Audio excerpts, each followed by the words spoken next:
All right, we're back here talking with Tim Nicklas with the Grand County Historical Association. We're talking about, as you said, one of Grand County's, Colorado's, and maybe the country's greatest tragedy in a feud between Grand Lake, one of our beautiful cities or towns on the lake, and then Hot Sulphur Springs, which is our county seat, and it's all over the county seat.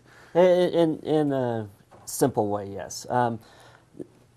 But what we see here, in effect, in the aftermath of the three commissioners and the county clerk being killed in this incident, is our county government is gone. Both sides, they're all right? Gone. This was a they're all shootout. gone.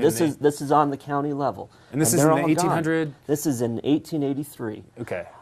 In addition, the Sheriff Weier, goes down to Georgetown and writes out a confession and commits suicide. And Georgetown is just over the pass here. Just over the pass. It'd be a little farther on Highway 7. So now we're out of a sheriff, all three county commissioners, county clerk. The state of Colorado has to come in. The governor appoints a whole new government. This is probably the only time this has happened in American history. It's insane. So the state came in to I mean, they had to have someone come in. To appoint new commissioners and county clerk. The technology that exists today is not there back in the 1800s, so this is a process. I mean, this is it's all by stagecoach. We don't even have a telegraph. So let's hear the end result. The county seat is now in Hot Sulphur Springs. Is that a result of this? No, it is not. It stays in Grand Lake for a few more years, and then in 1887 it moves back to Hot Sulphur Springs, simply because the mining boom is gone and everybody moves out of Grand Lake area. Okay. And Hot Sulphur Springs is the town that's left. So that's a crazy story, and that's how it wraps up, I guess. And so on to a little less gruesome topic. It is a big year for Winter Park and Winter Park Resort. It's the 75th anniversary of the resort here in Colorado. Tim here is the author of the commemorative book, 75 Years of Imagining More. And I noticed you got a couple bookmarks in there, Tim. You want to tell us what's going on in the book, or show us a little I thought I'd show you one of my favorite topics over at that I wrote about at Winter Park, and that's about the historic names of trails.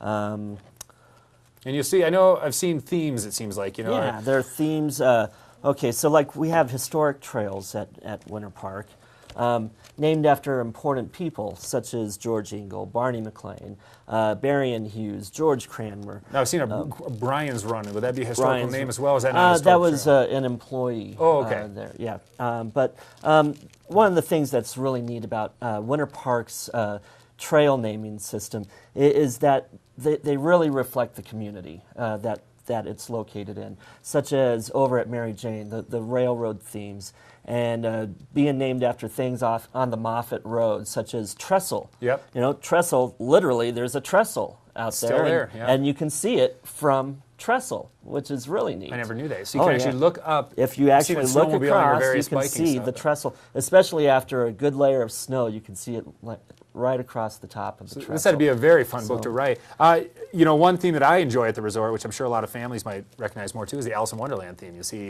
Tweedledee, Tweedledum. You'll see Jabberwocky, White Rabbit. Looking Glass. Looking Glass, yeah. Yes. So do you know why? Well, is that even discussed in the book? Or? It is discussed in the book. It was just a theme they decided to go with over in that area. They decided to go with this Alice in Wonderland theme. Which it is. A lot of people call it Wonderland when they come to visit. Exactly. So natural segue. Awesome. Well, picking up the book, obviously we got West Portal Outfitters. We got a lot of the shops at the resort. I can't name them all, but any of the shops at the resort, a lot of them are carrying this book. Outside of the resort, you can pick it up at the museums in town. Correct. Which you also... Cousins Ranch and... Cousins Ranch is in between Winter Park and Fraser on the right-hand side. Yep. And then at the museum that I work at in Hot Sulphur Springs, the Pioneer Village Which Museum. is our county seat, which is part of this That's story. right.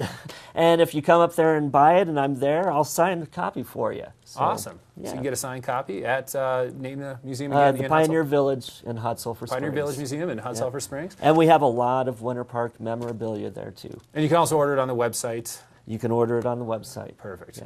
Awesome. Well, thanks so much for coming by, Tim.